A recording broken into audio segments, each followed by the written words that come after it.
You know, when a team scores as easy as they score, it's a little tough for me, but sometimes that happens.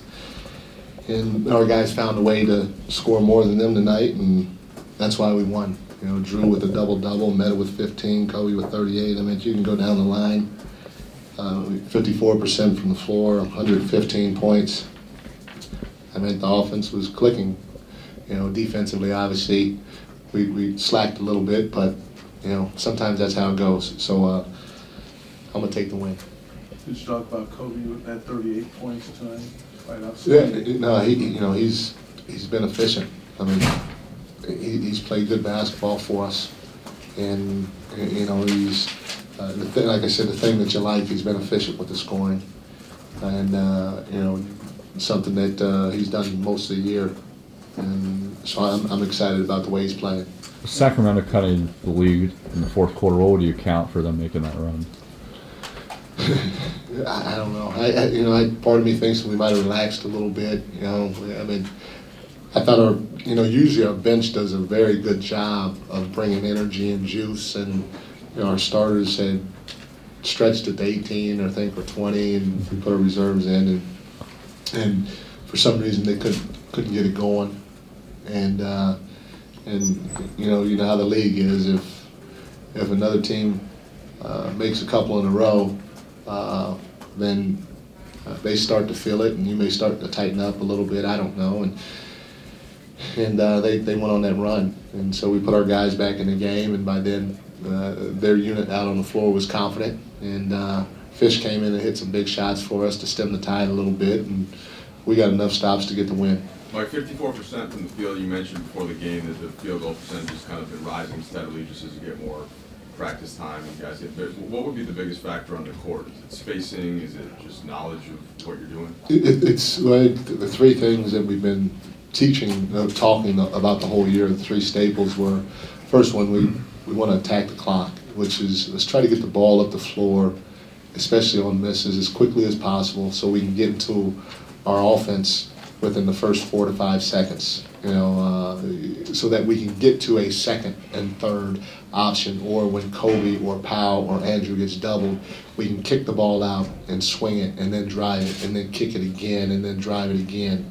And so we're doing a better job of attacking the clock, which is allowing us to get to more options. The second thing is, it's simple. We're moving the ball, we're moving bodies. You know, a lot of guys are touching the basketball. You know, we had 25 assists, which is, you know, a good night. And then the last thing is the spacing. The spacing is there, and you know, without that spacing, it'd be tough because again, our three best players are post-up guys, and they have to have exact spacing in order for us to be able to get good looks, because everything is generated right around that painted area. So, you know, those three things are the biggest things for us, and then, you know, the more time we spend together, that's the more that they know how to play out of the sets that we're trying to do on the floor. And it's been better offensively, but we can still get better. Now you guys lost to Sacramento on the second night of the season. What's the biggest difference between the Laker team that lost that night and the Laker team that won tonight? Well, the biggest thing is, you know, there's continuity of us being together for a while and having a better understanding.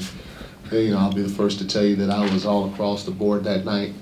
You know, obviously we didn't have Drew, but I was just throwing guys in and out, left and right, and we were experimenting with a lot of stuff offensively that we didn't know would be good for our team. We hoped that it would, and we weren't sure. And defensively, we were still trying to teach a lot of things at that point. Are you happy now this is out of the way, this game's history, and you can concentrate on Miami, since all of us were so focused on the Heat and Sunday? I mean, I wanted to win tonight. I was excited about tonight. I was hoping that we can get a nice win, and you know, especially when we were up 18, you know, you hope that you can stretch the lead a little bit so I don't have to put our guys back in, and you know, I can get Devin Ebanks and Luke and those guys in the game a little bit sooner than what we did the other night. But it didn't happen, and you know, so be it. So So now, yeah, we can all talk about Miami. So you Or guys, you guys can talk about Miami. I have not watched any tape. They beat us down there. They have a very good team. They're well coached. They're going to try to get out in transition. They're going to play pick and roll. They're going to move well without the ball, and they're going to be very good defensively. That's what I do know. And you guys are at home, so you guys have been doing very well at home, and they lost tonight. What are your thoughts on that? I mean, I don't really think it means anything, really. I mean, I say that because the league's a funny league. You know, I turned on my TV in there, and to look at the other scores, and there's 20 seconds to go in the Clipper game. You know, the score was 77-75.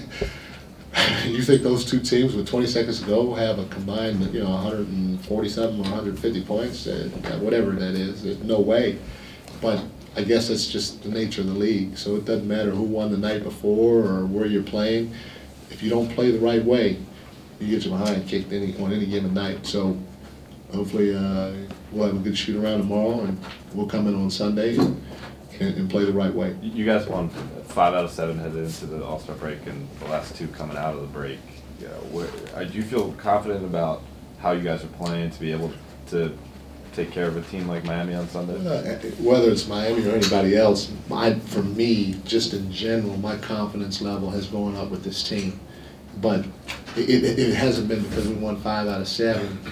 I've said this quite a few times about, maybe 3 to 4 weeks ago, I started letting go of the reins a little bit because I started to feel our guys were getting it.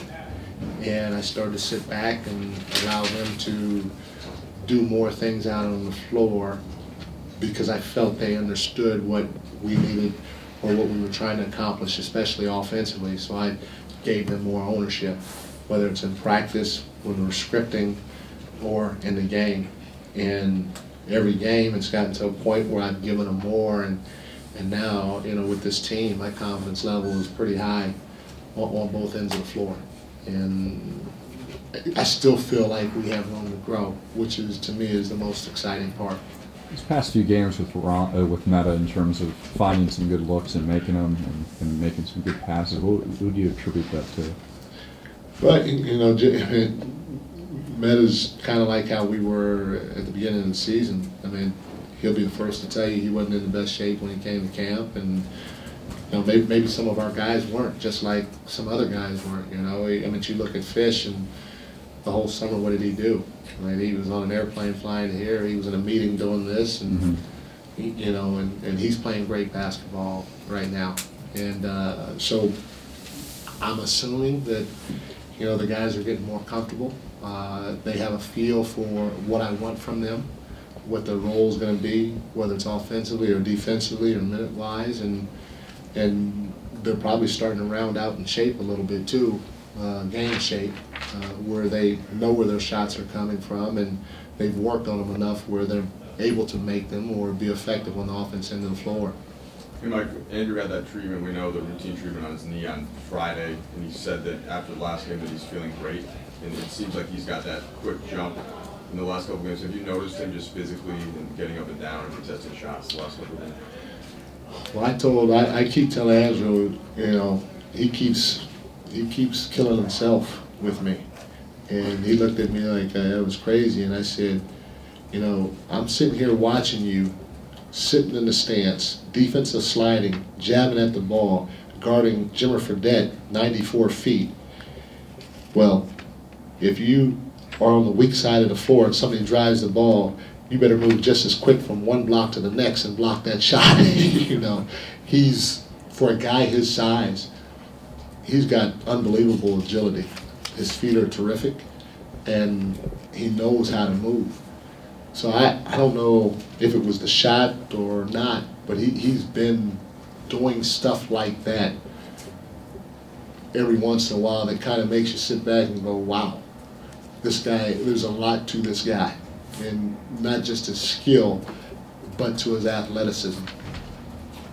Coach, what do you take away from the first half of the season? How would you evaluate yourself as coach through the first half and going to the second Growing, you know, if there was one word to sum it up, I mean, just as much as the team has grown, I have too. I've learned the team better, they've learned me better. I don't know if I, you know, what grade I'd give myself, but, you know, I know I wasn't always perfect and they weren't always perfect, and we still have a lot of room to grow as individuals and as a unit. So I knew it was going to be a process. I knew I wasn't going to be able to come in here and say, this is how it's going to be, and we were going to win games and look great and all that other stuff. And there's still going to be nights where we don't look great and where I'm not helping them as much as I can.